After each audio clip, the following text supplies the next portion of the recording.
เฮ็ดฮอดไซเลยเฮือนตุกคำตอนแรงนี่ว่าสิเทตัวนั้นฝนมันตกได้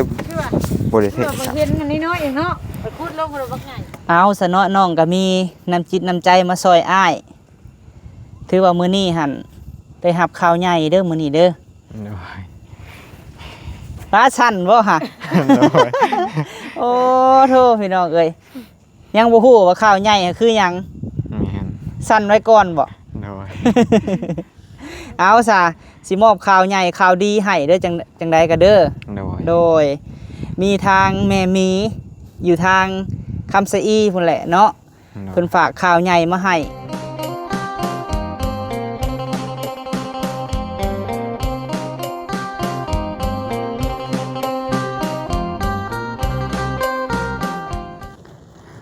โดยกับทักไทยสบายดีแม่ป้าพ่อลุง FC ที่หักแพงซ่องบ่าวพามีสุขุสุคนเด้อพี่น้องเด้อเนาะทุกท่านที่เข้ามาหับชมบ่าวพามีกับพี่แหละพี่น้องยังอยู่ที่ดินใหม่คือเก่าเนาะพี่น้องเนาะป้าประเลดเป็ดปาดพี่น้องค่อยคำยามแรงพายุถล่มเนาะก็ยังอยู่พี่แหละดองแหลมแล้วก็น้องเคยน้องสาวพี่น้องผู้ที่พักอาศัยก็ได้มื้อนี้ก็เบิดมื้อพอดีแล้วพี่น้องอ้อมหัวเนาะทางน้องเคยเพิ่นเน่งเพียกคักแน่เลยเนาะเรียบร้อยพี่น้อง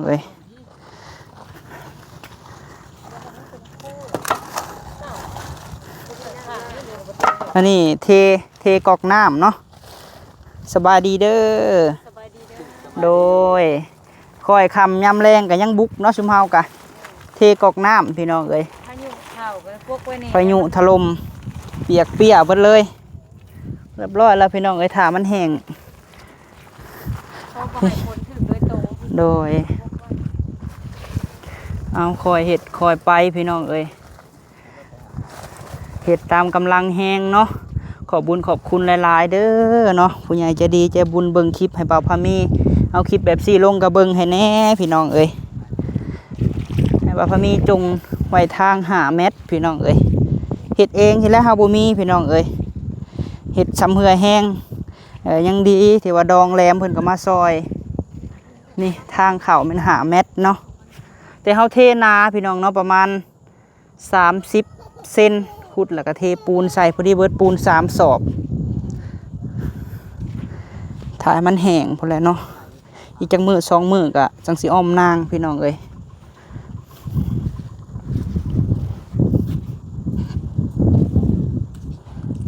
อ้อมกอกน้ำไว้เนาะแหลมได้แล้วบ่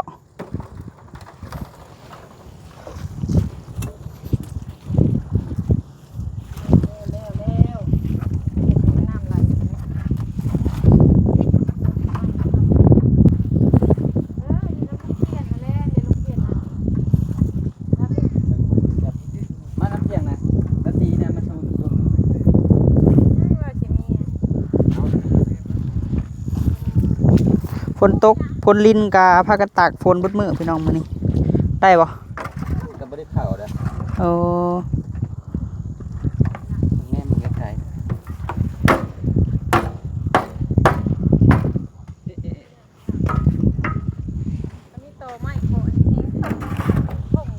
ฮะ เข้าน้อยหนึ่งเนาะ เข้าบ่ตีว่าอยู่ว่าเพิ่นมาตำหั่นแหละ ได้อยู่อันนี้หาแต่ว่านนี่พี่น้องพี่น้องแน่เพิ่นนี่เด้อเที่ยงอยู่บ่ เพราะเพิ่นนี่ว่าเที่ยงแล้วพี่น้องตำอย่างครับแต่อันนี้เอามาอีกก้อนนึงต้องใส่น้ำนี่มันถังมันใส่ปูนหลายปูนบักหลาย เอาเดดเนาะต้องใช้ในนี้ กล้วยกุฏิมาแล้วนี่2 คน 50 เซนบ่ ฮะ50บ่นี่ฮะ 40-50 เซนผู้จัด 50 เซนเทปูนเบิดเลยบักใหญ่ กล้วยกุฏิคุดก็ยังยากแล้วสิคุด ขุดมาพ่อตอสาแรมพ่อตอบักใหญ่นึงพี่น้องบ่พอมีก้นตอน้ำ เจ้ากี่หลังแล้วเท่า พี่ตอไม้ เล็บ เราตีเมียนหมัดแล้วพี่น้องเอ้ย โอ้ยหนาวเด้หนาวเด้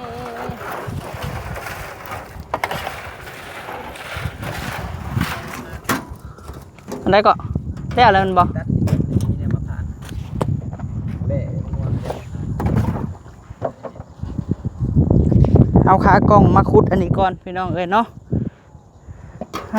โธ่ผู้วงเมื่อละบ่เนาะกับวันทองนี่มีข่าวดีได้ผู้วงละตีเอ้ยให้เฮาสิบ่บอกพี่น้องเนาะว่าข่าวดีคือหยังเนาะโดยข่าวดีหยังเนาะรอรุ่นเนาะละตีว่าสิข่าวดีหยังพี่น้องเอ้ย งานจบกับทันสมัย เพิ่นกำลังย่างมาแล้วเวียกทั้งนั้นกับมาซอยอยู่พี่แล้วพี่น้องไอ้ผู้วงเราก็ซอยอยู่เพิ่นขูดบล็อกแก้วบ่มื้อนี้หรือว่าขูดกะโหลบ่ ถ้าเวียงบ่มัน สั่งสบายดีเด้อสั่งเปลี่ยนเด้อโดยป้าลึงกับลุงเปลี่ยนแล้วบัดนี้น้องเทลนี่ ไอ้คุดอันนี้ก่อนพี่น้องเอ้ยมานเนาะชุมเฮานี่ก็โอ้พี่น้องเอ้ย มันก็ออกกัน มานต่อ ลงไปเด้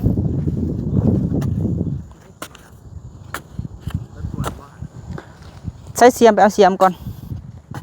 เอาเสียมก่อนพี่น้องเอ้ย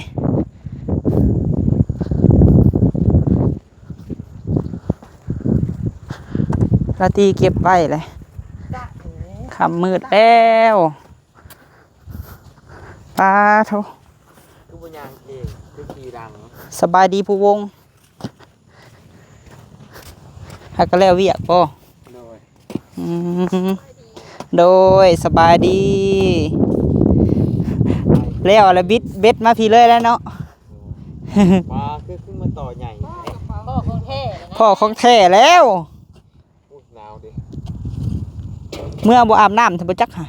อ๋อ ฮะอาบบ่ ถามงั้นเลย ป้า เอา รวมด้วยช่วยกันพี่น้องเอ้ยแล้วพุ่นกับมาพี่เนาะแจ้งอยู่บ่ ตัวมันซี่ไปทางไหนพุ่นน่ะน้ำหากมันทางไหนตัวนั่นเลยค่ะพูดหลายคนบ่ได้เกี่ยว เจ้าก็ยังมีน้ำใจซอยอาพามีอยู่สันเนาะ มือได้ มาทุกมื้อได้เห็นว่าบ่ได้ออกคลิปตลอดกะมาช่วงแรง คู่ผัวเมียนี่เนาะ นำไปอีกนะ คู่สมรสใหม่จักมื้อเลยนี่ฮะ5 มื้อ มันกินนี่ อ๋อเอ้า เจ็ดมือ ระเบิด โอ้ย วันทอง เอาไปลงจะ มักระเบิดวงมีหยังน้อ ระ วะ เบิดทีแล้วแตกนะ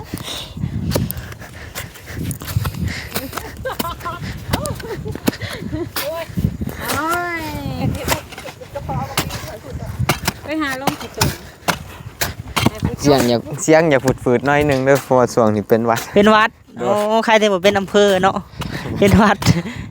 อากาศเปลี่ยนบ่ โดยเสียงมันจากอันนี้น้อยนะ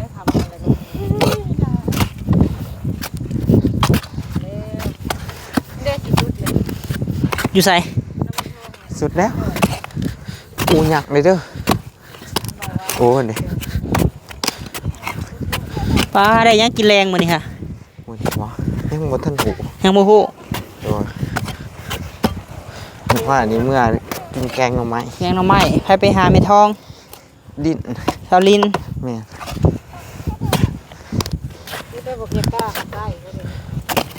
ยัดจุ๊บ เฮ็ดฮอดไซเลยเฮือนตุกคำตอนแรงนี่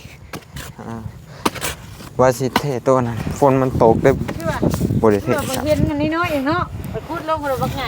ตึกเล่น เห็นทวิตด้วยที่อยู่เนาะ ห่วงออกกว้างๆเนาะมา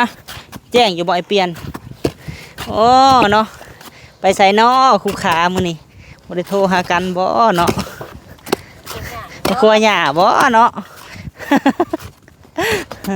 กันผักทั้งพี่กับผู้เด้อคุ้มนั่นแหละคุ้มใส่บุญพุ่นแหล้วเนาะ ว่าหยาเสียง ปานางหั่นไดเคยสวรรค์เลยนี่เนาะ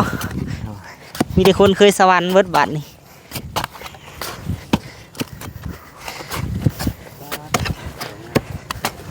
ใหญ่เด้ เหยาเหยา พดตั้งข่อยนี่แห้งใหญ่ มันหักมันไป โอ้ จุกบานได้ฮะ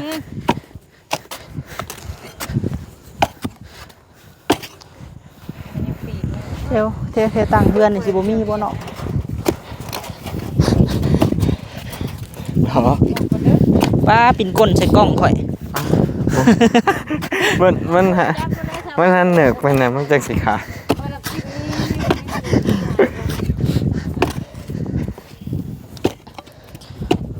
ขาดเด็บดอก ยันยากแต่โตหัก ตัวนี้นี่บ่ ยากแต่ตัวหัก โอ้มันมีหักแก้วอยู่บ่นี่ฮะ ทำหักแก้วเนี่ยมันอยู่ เฮ็ดอะไรเนาะเอาถ่านบ่มาสุมใส่บ่ นี่แล้วผ่ายนี่เรา ไม่ข่อยอยู่น้ำเจ้าเด้อแหลมนี่ก็เบิดมือได้พี่น้องเอ้ยดองนี่ก็ได้เอื้อยได้นี่บ่แม่นดองเด้อนี่ฮะดองทั้งเอื้อยบ่เท่า โอ้ใหญ่ได้ทางลุมนะโอ้ โคตรเนาะ ตั้งตัวลุมเลยหักแก้วลุมดีปุ๊บบักใหญ่ บ่เห็น เอาคลิปหยังก็เบิ่งให้เด้อเนาะป้าลุงเนาะแหลมเนาะอีต้นแน่พี่น้องเอ้ย เฮาขุดออกจากสิได้เฮาเอา เจ้าคือบ่ลงคลิปมี FC หลายท่านถามมาอยู่ผู้วง ลุงอยู่บนสะพาน บ่ได้ลง บ่ลงบ่สาเหตุหยังที่บ่ลงคลิป FC ถามอยู่ กันสิทายอยู่หั่นเพิ่นว่าทายแต่ตัวเก่ามันซ้ำๆกัน อ๋อผู้วงเขาบ่ แม่น ก็ถ่ายเฮ็ดไปซั่นแหละอีหยังกะ เปลี่ยนมุมใหม่ ตัวเก่าก็เปลี่ยนมุมใหม่ เก็บขวดน้ำไม้แถวนั้น เฮ็ดหันเฮ็ดนี่มันก็บ่ตัวเก่าแล้วสุเจ้าก็เฮ็ดหันเฮ็ดนี่อยู่แต่ละมื้อเนาะกับเวลาลงคลิปนะให้ใส่หัวข้อว่ามื้อนี้เฮาเฮ็ดหยังหั้นนะความหมาย เด้อ สมมุติว่าเฮาไปหาปลาเนาะเฮาก็ต้องใส่ว่าวันนี้เราไปหาปลาไอ้ นั่นจะเด็ดแบบรถพักให้ไม่เท้าก็ได้จิ๊บเลยเด้ เฮ็ดหันเฮ็ดนี่ไปหั่นแหละ ก็บ่ได้เมื่อย มื้ออื่นไปตู้ก็มาได้ไปตู้คำก็ถ่ายไปให้ FC เบิ่งเด้อ โดย พอสิมีรายได้เข้ามาตื่มกัน มันมาช่วยเรียกว่าเขามีหนูกระทาย ถ่ายโลดนี่ก็ผู้วงก็เพิ่นบ่ไปใส่ก็ให้เพิ่นมาพี่กลางเว้นก็ได้คือปลาหมึกเนาะ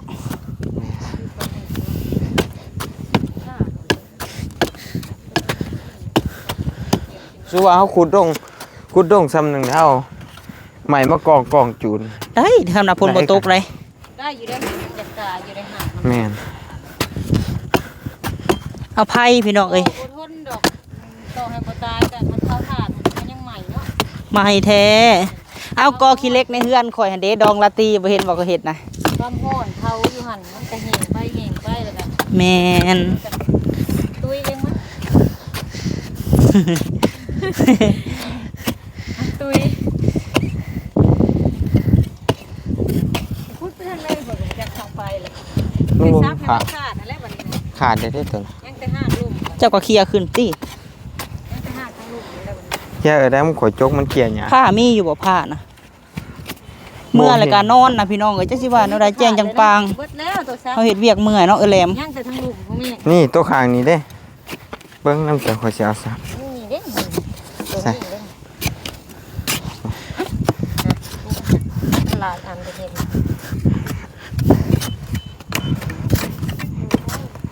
หางูอ่ะครับ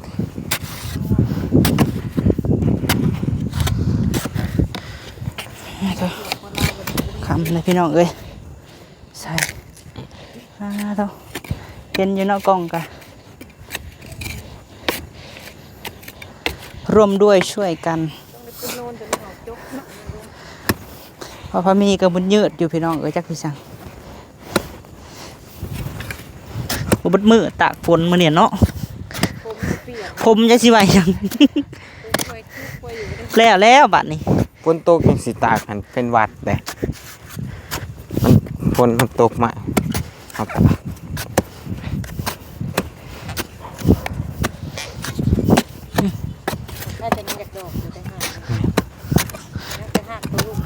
ผู้วงมาพี่คือบ่ถ่ายคลิปมันนี่คือบ่ถ่ายคลิปฮะ คุยถ่ายซ้ำบ่ ไปถ่ายซ้ ถ่ายแนวใหม่ๆกันเห็ดกินมันเปลี่ยน ำเฮ็ดกินเมนู กำมะเขือมันทองไปซีมเอิ้นไอ้มันทองไปซีมไหม อย่าใส่คานอนะเห็ดทำบางทั่วกันเนาะ เห็ดไปเลยเป็นพี่สั่งคนเฮามันบ่เป็นจะ เนาะ จะคน ถ้าสิเป็นแต่ทองมี เห็ดไปมาเป็น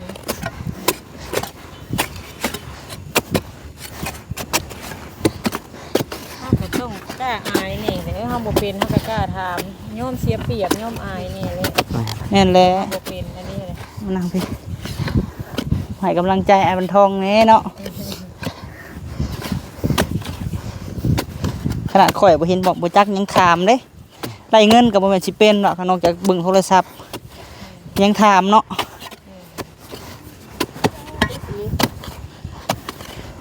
มานแล้วพี่น้องเอ้ย ต่อบักไงเรื่อย มันหักในเลย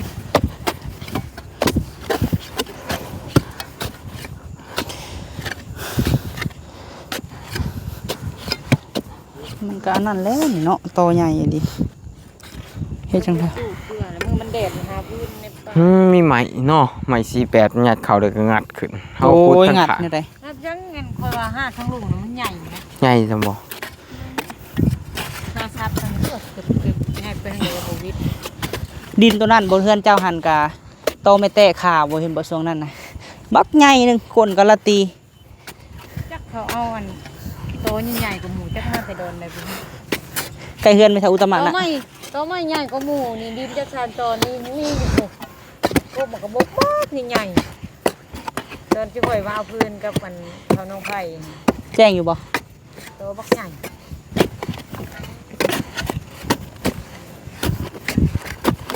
มันเน่าเลย เดินไปไกลไปหนึ่ง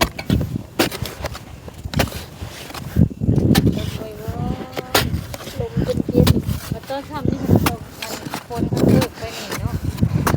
เว้นนี่เป็นว่า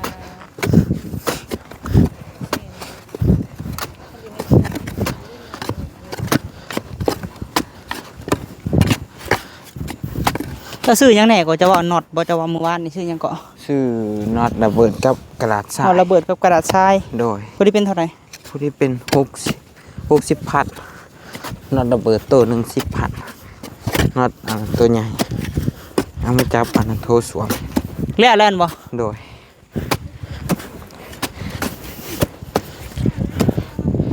ไปคำเลย เพราะ พอแหละ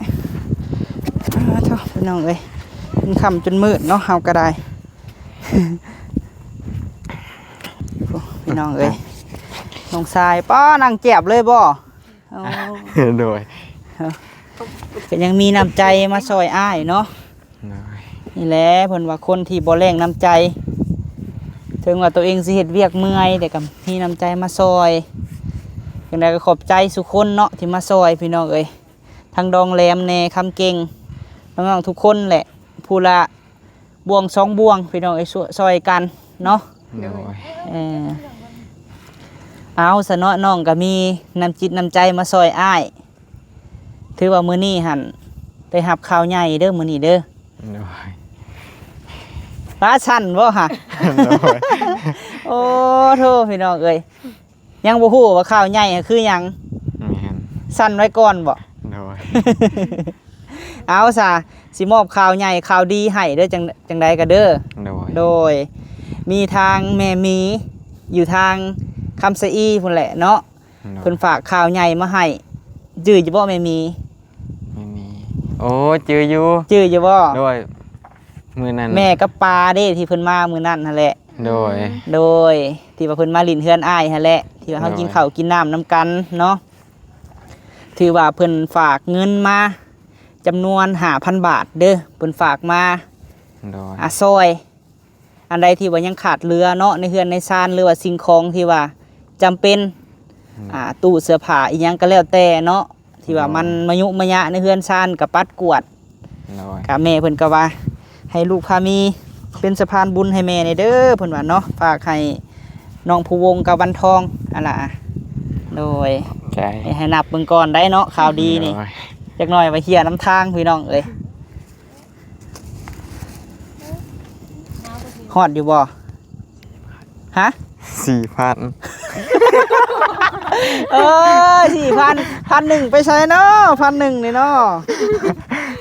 นี่1,000อยู่ในถุงเนาะอันน่ะมันจกออกบ่เบิด โดย โดยครบบ่ลองนับใหม่มึงดูห่ะ 1 2 3